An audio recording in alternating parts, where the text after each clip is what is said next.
नमस्कार, मी सारिका आणि एस ज्योतिष कट्टा या माझ्या चॅनलवर सगळ्यांचे सहर्ष स्वागत आहे. कशा आहात? आशा करते स्वस्त असाल, मस्त असाल, आनंदी असाल आणि हसत असाल. तर चला, तुमच्या आवडीचं आठवड्याचं राशी भविष्य घेऊन आली आहे मी तुमच्यासाठी. यामध्ये मी तुम्हाला सांगणार आहे की या आठवड्यात काय होणार आहे, काय करायचं आहे, काय टाळायचं आहे, वैवाहिक जीवन कसं चालेल, नोकरी व्यापार कसा चालेल, लकी नंबर, लकी रंग आणि एक तुम्हाला करायचा उपाय, हे सगळं देणार आहे. लकी नंबर हा सगळ्यांनी आपल्या डाव्या हातावर हिरव्या स्केच पेननं किंवा निळ्या स्केच पेननं लिहायचा आहे रोजच्या रोज. त्याचबरोबर लकी रंग जे कपडे तुम्ही घालून जाऊ शकता तुमच्या काही महत्त्वाच्या कामं असतील तिथं. जे सांगते जिथं काळजी घ्या तिथं काळजी घ्यायचा, म्हणजे तुमचा हा आठवडा युनिवर्स सुखा समाधानाचा नक्कीच करेल. तर चला सुरुवात करूया आपण या आठवड्याच्या राशी भविष्याला मेष राशीपासून. तर ओम साईराम. काय होणार आहे तर कामात गती वाढेल, तुम्हाला अचानक आर्थिक लाभ येतील. काय करावे तर धीर आणि सातत्य हे दोन्ही ठेवणं फार गरजेचं आहे. काय टाळायचं आहे या आठवड्यामध्ये तर राग हा टाळणं अतिशय गरजेचं आहे. वैवाहिक जीवनामध्ये दोघांचा संवाद वाढणं गरजेचं आहे. नोकरी आणि व्यापार यांना नवीन कामाची सुरुवात होऊ शकते. नवीन करायचं असेल तर करू शकता, चांगली सुरुवात होईल.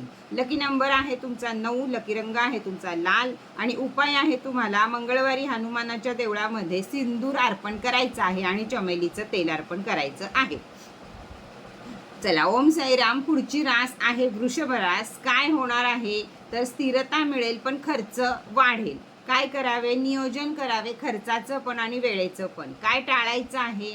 हट्टी स्वभाव किंवा भांडखोर स्वभाव हा इथं थांबला पाहिजे. वैवाहिक जीवनामध्ये जोडीदाराला वेळ द्या, नाहीतर आठवडाभर काहीतरी कुरबुरी चालू राहतील. नोकरी व्यापार वर्गाला आर्थिक निर्णय सावधगिरीनं घ्या, सह्या सावधगिरीनं करा. प्रत्येक गोष्ट वाचल्याशिवाय ठरवू नका, लगेच निर्णय घेऊ नका. लकी नंबर आहे तुमचा 6, लकी रंग आहे तुमचा पांढरा आणि उपाय करायचा आहे तुम्हाला शुक्रवारी दूध दान करायचं आहे. कोणालाही करू शकता, मंदिरात सुद्धा करू शकता. ओम साईराम. पुढची रास आहे मिथुन रास. काय होणार आहे तर नवी संधी आणि प्रवासाचे फायदे तुम्हाला होणार आहेत. काय करायचं आहे तर नेटवर्क आपलं वाढवायचं आहे. काय टाळायचं आहे तर द्विधा मनस्थिती किंवा निगेटिव्ह विचारांच्या चक्रामध्ये गुंतून राहणं हे आपल्याला टाळायचं आहे. वैवाहिक जीवनामध्ये हलके तणाव आठवडाभर येत राहतील. नोकरी व्यापार धंद्यामध्ये संपर्कातून फायदे होतील, त्यामुळे संपर्क वाढवा. लकी नंबर आहे 5, लकी रंग आहे हिरवा. उपाय आहे बुधवारी गाईला चारा खायला घाला, हिरवं गवत खायला घाला. ओम साईराम. कर्क रास. काय होणार? भावनिक तुम्हाला स्थिरता येईल, कामामध्ये प्रगती होईल. काय करावे? आत्मविश्वासानं वागावे. काय टाळावे तर संशय टाळावा. वैवाहिक जीवनामध्ये प्रेम वाढेल. नोकरी व्यापार वरिष्ठांकडून मदत मिळेल. लकी नंबर आहे तुमचा 2, लकी रंग आहे तुमचा क्रीम कलर आणि उपाय आहे चंद्राला पांढरे अन्न अर्पण करणं, म्हणजे तांदूळ घालायचे, दूध पाणी आणि तांदूळ हे चंद्राला द्यायचे, जल अर्पण करायचं. पुढची रास आहे सिंहरास. सिंहरास. ओम साईराम. काय होणार आहे तर घरगुती कामे वाढतील. निर्णय मजबूत घ्या, जे ठरवाल तेच या आठवड्यामध्ये करा. काय करावे तर संयम बाळगावा. रागावर, प्रत्येक गोष्टीवर, खाण्यापासून ते प्रत्येक गोष्टीवर संयम बाळगावा. काय टाळायचं आहे तर घाई गडबडीमध्ये कोणतेही निर्णय घेणे किंवा कुठेतरी प्रवासाला निघणे या गोष्टी टाळायच्या आहेत. वैवाहिक जीवनात थोडा ताणतणावाची शक्यता आहे. नोकरी व्यापारामध्ये हळूहळू सुधारणा होईल. लकी नंबर आहे 1, लकी रंग आहे सोनेरी. उपाय आहे रविवारी सूर्याला जल अर्पण करा. पुढची रास आहे कन्या रास. ओम साईराम.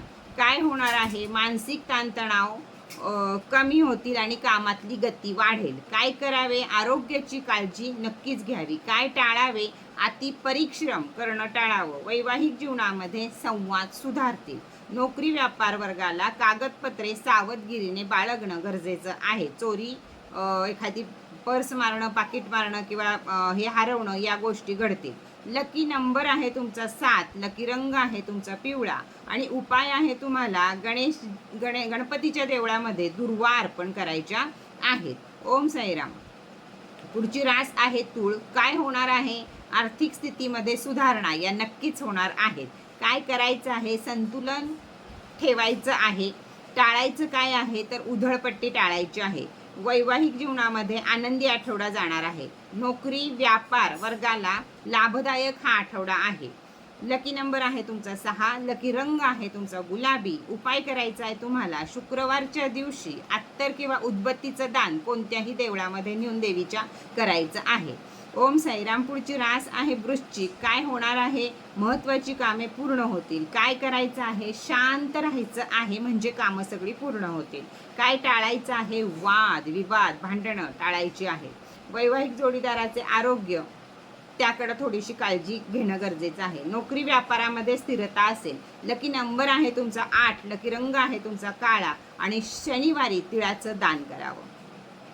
पुढची रास आहे धनुरास. ओम साईराम. काय होणार आहे? प्रवासाची शक्यता आहे. नवीन शिकण्याची संधी ही तुम्हाला या आठवड्यामध्ये मिळेल. काय करावे? प्रामाणिक प्रयत्न करावे. काय टाळावे? अति जोखीम टाळावी. वैवाहिक नात्यात मध्ये प्रेम वाढीस लागेल. नोकरी व्यापार प्रगती होईल. Lucky number 3. लकी नंबर आहे 3. लकी रंग आहे जांभळा. उपाय आहे गुरुवारी पिवळं अन्न दान करा, म्हणजे ह्याची डाळ, हरभऱ्याची डाळ आणि गूळ हे देवळामध्ये दान केलं तरी चालेल, किंवा गरीबाला दान करा. पुढची रास आहे मकर रास. मकर राशीला ओम साईराम. काय होणार आहे? घरातील जबाबदाऱ्या वाढणार आहेत. काय करायचं आहे? शांत राहायचं आहे. काय टाळायचं आहे? नकारात्मक विचार टाळायचे आहेत. वैवाहिक जीवनामध्ये भावनिक आधार मिळतील. दोघांचं चांगलं पटेल. नोकरी व्यापारामध्ये हळूहळू सुधारणा होतील. लकी नंबर आहे 4. लकी रंग आहे राखाडी. उपाय आहे शनिवारच्या दिवशी पिंपळाला जल अर्पण करावे. कुंभरास. ओम साईराम. काय होणार आहे? कामात तेज सर्जनशीलता वाढेल. काय करावे? निर्णयात आत्मविश्वास ठेवावा. काय टाळावे? हट्टीपणा टाळावा. वैवाहिक जीवनामध्ये प्रेम वाढीस लागेल. नोकरी व्यापार यांच्यासाठी उत्तम परिणाम दिसतील. लकी नंबर आहे 22. लकी रंग आहे निळा. उपाय आहे शनिवारी काळ्या कुत्र्याला स्टे डॉगला चपाती बिस्किट काही खायला घाला. ओम साईराम. पुढची रास आहे मीन रास. काय होणार आहे? तर आध्यात्मिक उन्नती होईल. कामातलं सातत्य वाढेल. काय करावे? आरोग्याकडे लक्ष द्यावे. काय टाळावे? भावनिक आवेग टाळावेत. वैवाहिक जीवनात शांत आणि प्रेमळ आठवडा जाणार आहे. नोकरी व्यापारातील खर्च वाढतील. आवश्यक ते खर्च वाढीला लागतील. लकी नंबर आहे 9. लकी रंग आहे निळा. उपाय आहे गुरुवारी केळीच्या झाडाला पाणी अर्पण करायचं आहे. तर हे होतं या आठवड्याचं 12 राशींचं भविष्य उपायासकट. कसं वाटलं तुम्हाला यासाठी छान छान कमेंट करा. त्याचबरोबर शनी जयंती निमित्त जो आपण कोंबो ठेवला आहे, तर वरती दिलेलं स्टेटस जरूर चेक करा आणि शनी कोंबो हा जरूर आपल्याजवळ असावा असं मला वाटतं. तर चला, कसा वाटला व्हिडिओ याचे छान छान कमेंट करा. परत भेटूया नवीन माहिती बरोबर, नवीन व्हिडिओ बरोबर. तोपर्यंत ओम साईराम.